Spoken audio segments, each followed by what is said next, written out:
Hello, everyone. Today I want to talk to you about something personal. A friend of mine, my editor, Art Ritter, passed away 1 week ago today from bladder cancer. We worked together for about 5 years. He helped me edit 4 of the 5 books that I've written.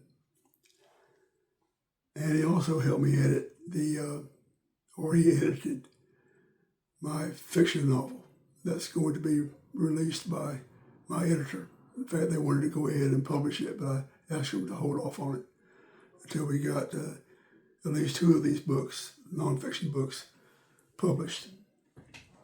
But anyway, there will not be 1 book, let alone 5, if it hadn't been for Art. Art really pushed me.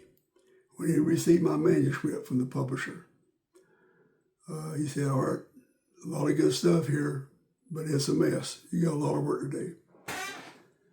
And so he did. He taught me how to write. And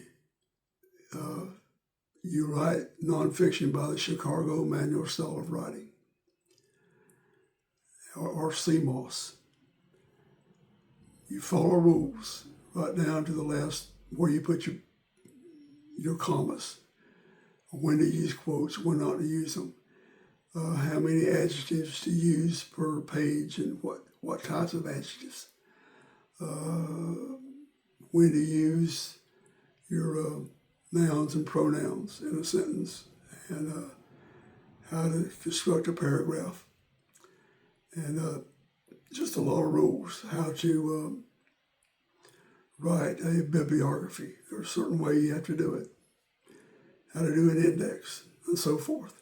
I had a lot to learn, and he taught me.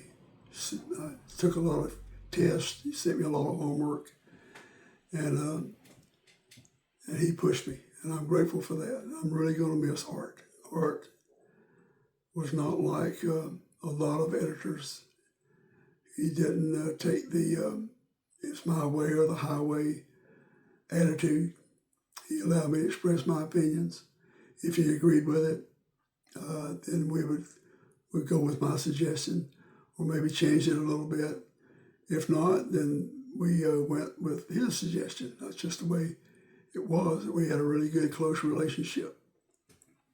We enjoyed working with each other, and I'm really going to miss him. Now, let me tell you a personal story.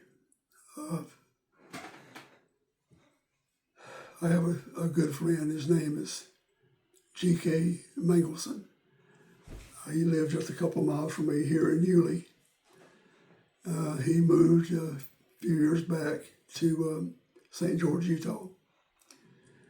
And we're in close communication. But G.K. recorded a series of videos that you can purchase online. It's about the Constitution, about how to, what we must do to restore America, to save our Constitution. He talks about the Founding Fathers, and he's like Paul Harvey. He's that type of speaker. Just a great voice.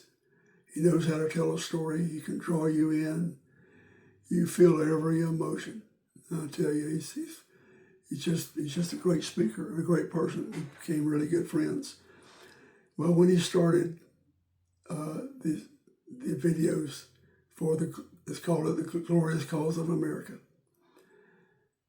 I would critique his talk, and then I give him my opinion. He would tweak it, and then I would help him record in his home studio. I would help him get audiences, people in, so they could hear the talk. And so we recorded those videos, and we had a real close working relationship. Well, for a living, he gave asset protection seminars. He's retired now. He went all over the country and give 3-day and 7-day seminars to professionals on how to protect their money, their assets. And then afterwards, he would invite people to stay and listened to his talk on the Constitution. Well, some friends of the Bundys were there, Cliven and Carol Bundy. And they called Cliven and said, "You've got to hear this talk." So Cliven did, and he said, "I've got to meet this man." So he asked GK if they could talk, and he said, "Well, you got 5 minutes." They wound up talking for 5 hours, and GK missed his other appointment. And then Cliven invited him to be the keynote speaker at the 1-year anniversary of the Stand Down. He's going to kill some cows and butcher them out and have a barbecue to thank the people who came and supported him during that difficult time in their lives when the Bureau of Land Management and other government agencies tried to take his cattle, tried to take his water and grazing rights and so forth. And I didn't know any of this stuff. And one day after church, I was sitting down and taking my shoes off, and I had this spiritual experience. I really can't explain it, except it was so powerful. It was like a blanket had covered me. And a voice said, "Write the book." Now, it wasn't audible. I didn't see a vision or anything like that. This was a voice in my head that said, "Write the book." It wasn't a question. It was a command. That's the way I took it. But it was so powerful that I had to listen to it. Didn't argue about it. The only thing I said, "Well, why me? I don't know how to write. I don't know anything about the Bundys." The only thing I knew about the Bundys is what I had seen on television when the Stand Down was happening. And but I did wonder. I said, what kind of man would stand against the federal government? Not just him, but his whole family. They stood alone against a powerful federal government that could crush them in an instant. And they were willing to do it. They were willing to die for what they believed. I wanted to know why. What kind of people would do that? What was inside them that would make them do that? Well, that's all I knew about them. I mean, what I saw on TV. But when I had that experience, I called GK and told him, and he said, "Well, guess what? I've been invited to be the keynote speaker." He told me the whole story. He said, "I can wrangle you an invitation."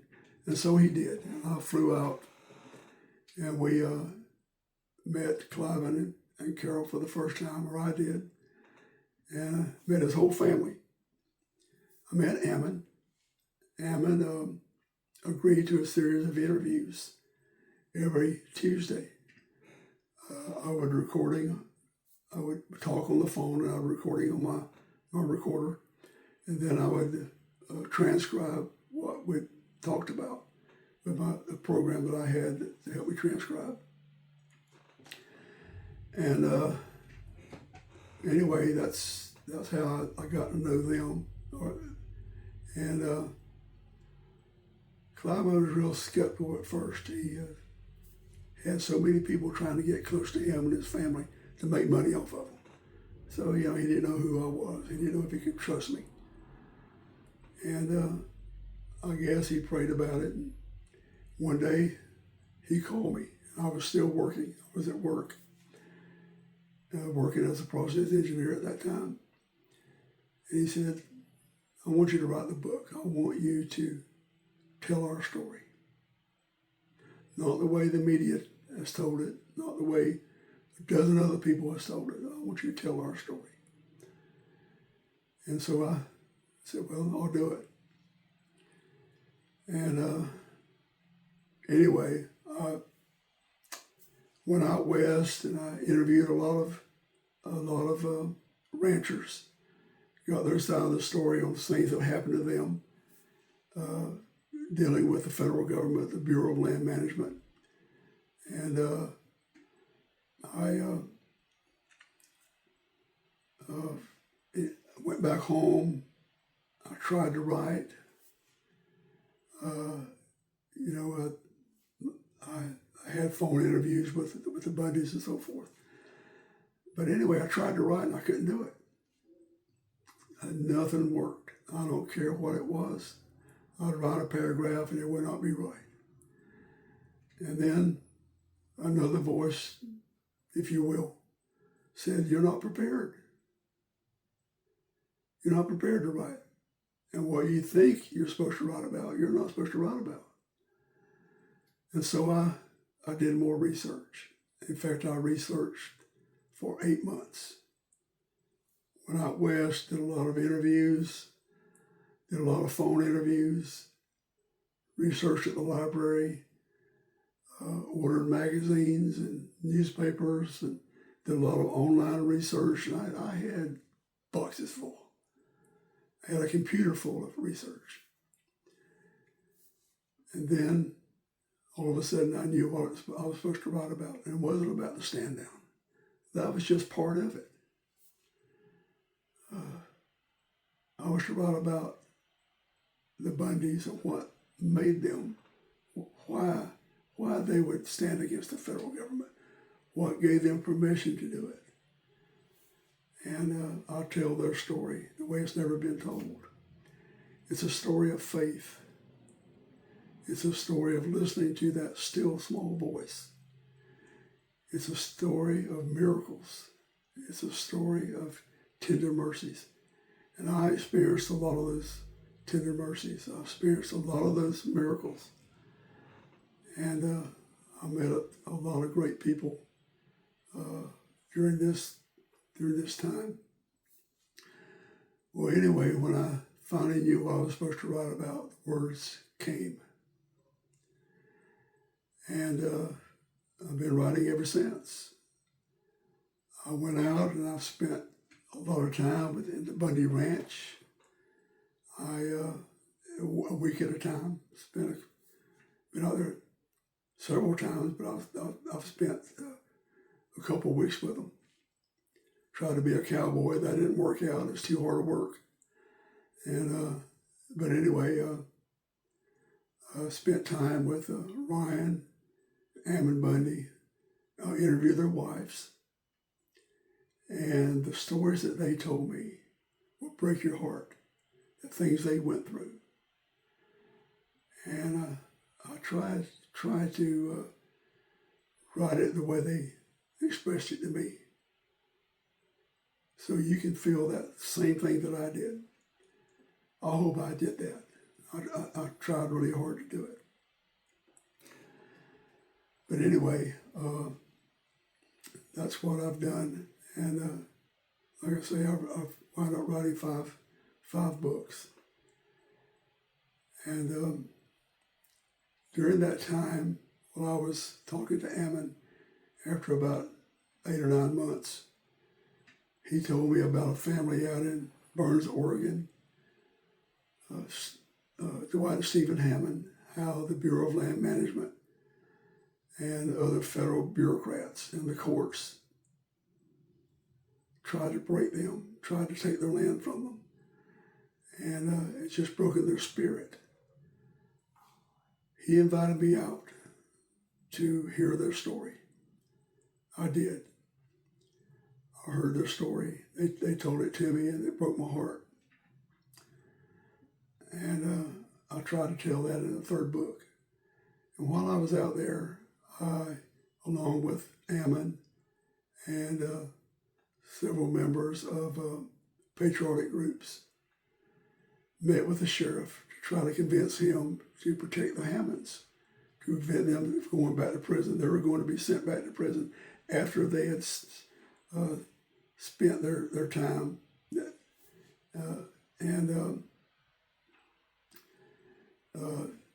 on trumped up charges.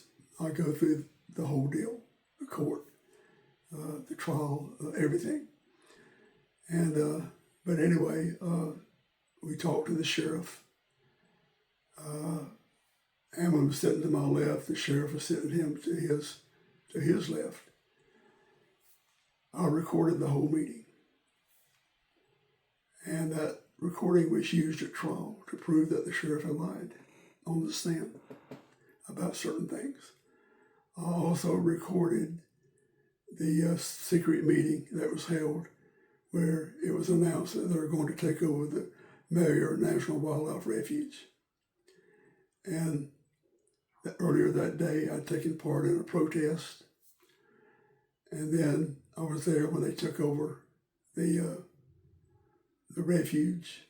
Was not anything like the media had portrayed it. I'll tell the real story. And so anyway, I have tried to do what I feel that the Lord has told me to do.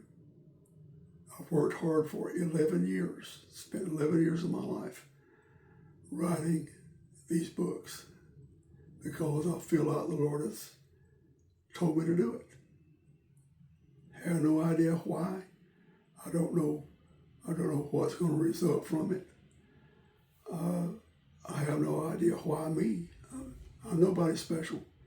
I didn't know how to write. Why me? I don't know. I guess I'll know one day. The only thing I know is that I was told to write them, and I did. And I'm going to rely on the Lord to do His part. I didn't think I could get a publisher. It was hard to get published. I mean, really hard to get published, like breaking into show business. Anybody can self-publish. You know, you can write anything and self-publish it. But to get a publisher, it's really hard to do. And I'll tell the story how I got that publisher. And that was a miracle right there. And but anyway, here I am. And the book, the first book, if you can read it, the schedule will be out soon, hopefully in the next 6 weeks. And I look forward to talking about that book and the other books in the five-book series. In the meantime, Art, hope you're enjoying heaven.